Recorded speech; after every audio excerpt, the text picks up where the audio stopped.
Okay, so I want to show you guys how I passed this prop firm challenge. Today you can see that this is another Apex account. In particular for this one, I have others in there, but I wanted to show you this one in particular. You can see that I had to make $3,000 in profit, so I did that. And again, I used my faithful old parallel universe. And let me do this so you guys, it wasn't a buy trade, it was on the sale that broke below, and it took like minutes. I only needed like $200 more or something to pass. So let me show you guys this. And I told you guys we have a new filter, so it's going to be an update coming out for you guys that really helped me to filter out even better trades. So I'll put it on 2 so you can see the history.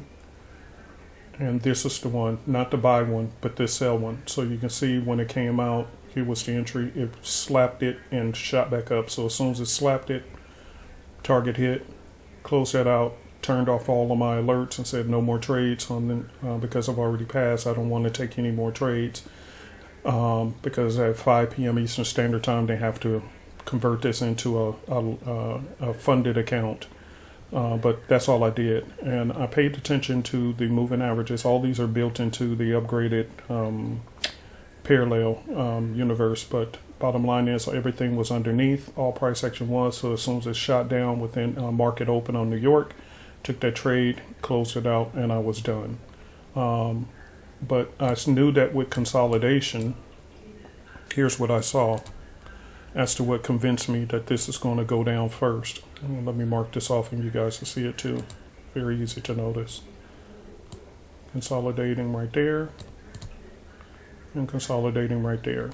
I was literally waiting for it to do a breakout of this channel right here, and the moment it did, that's where the entry was, as you can see on the sale one.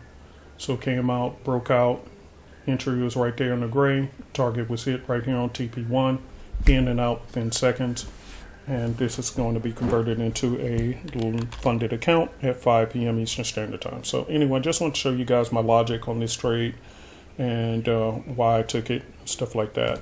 You can also see it right here on the 5-minute time frame. You can see it as well. Okay, the bias looks like, according to the according to the EMAs, it looks like all price action is falling below the EMAs, which is why I gray out my candles and just pay attention more to the EMAs. So I click on the candles. You can even gray them out even more to make them just disappear, because when I have all those candle colors, and you know, when you have too many candle colors, you freak out. But if you close out the candle colors and just follow the EMAs, as you can see, now I'm just primarily trading EMAs, right? So the EMAs, the price action is going to follow the EMAs. So as you can see here, when the EMAs are up, so is price action. When the EMAs are below the green and red, and you got my other setup, which I told you guys about, guess what happens with price action? Price action goes down. So I'm more paying attention to the EMAs than I am the candles. And it's much easier to trade that way because you can just see things better. Look, when the EMAs are heading down, so is price action. When the EMAs are heading up, so is price action. So it's less stress, just less stress. Okay. Hopefully this video helps. I'll see you in the next one.